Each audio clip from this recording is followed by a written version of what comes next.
आरो आदान थुनलाइयारि आयदानि जि गोनांथि बे गोनांथिखौ बर' थुनलाइयाव बर' समाजाव जाहाथे होननानै सानलायनो हानाय मोनसे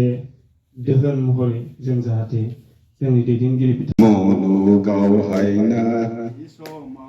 समायसारनाय नुयो आं हायनारि समायसारनाय गलाप बिबारिनो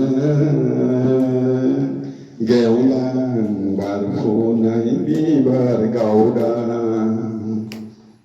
जानो हागौ नोंनि बे बारनाया बायदि मैयानि मानिबा थेवबो मानो आं मानि दिखाराव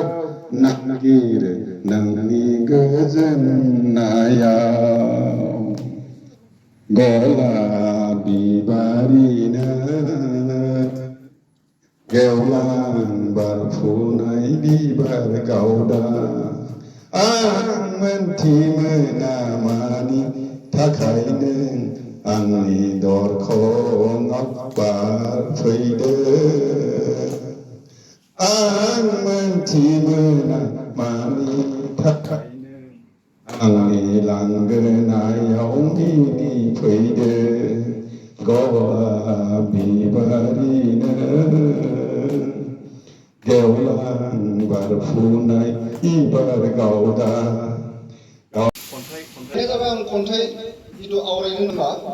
जे बियो ओरैबायदि खन्थाइ मोनसे टेम्पटेसन अर्थात जायखौ जोङो असमियाव प्रल'भन होननानै बुंनाय जायो आरो बे खन्थाइया ओरैबायदि जे इउनिभार्सेल ट्रुथ आंनि साननानै मोननायाव इउनिभार्सेल ट्रुथ अर्थात अरायबो सैथो बेनि सायावसो आङो निर्भर खालामनानै बे खन्थाइखौ रनसायनाय जादों नाथाय बेसेबां सैथो बाथ्राखौ नोंथांनि सायाव फोरमायथिनो हागोन बेवहाय आंहा एसेबां निजेनो डाउट दं नोंथांमोननि सायाव नोंथांमोननि सिगाङाव आं बेखौ फोरमायखानायजों लोगोसे हगारना होनाय जाबाय दा खन्थाइनि मुङा जाहैबाय मा साना सानफ्रोमबो सम मथै नुजायो बे जादों खन्थाइनि मुं टाइटेल साना सानफ्रोमबो सम मथै नुजायो बुहुमाव सोरां जायो सानजाहानिफ्राय सोनाबजों थाङो थि समाव गोमालाङो समायना रमायना बिबार बारहोयो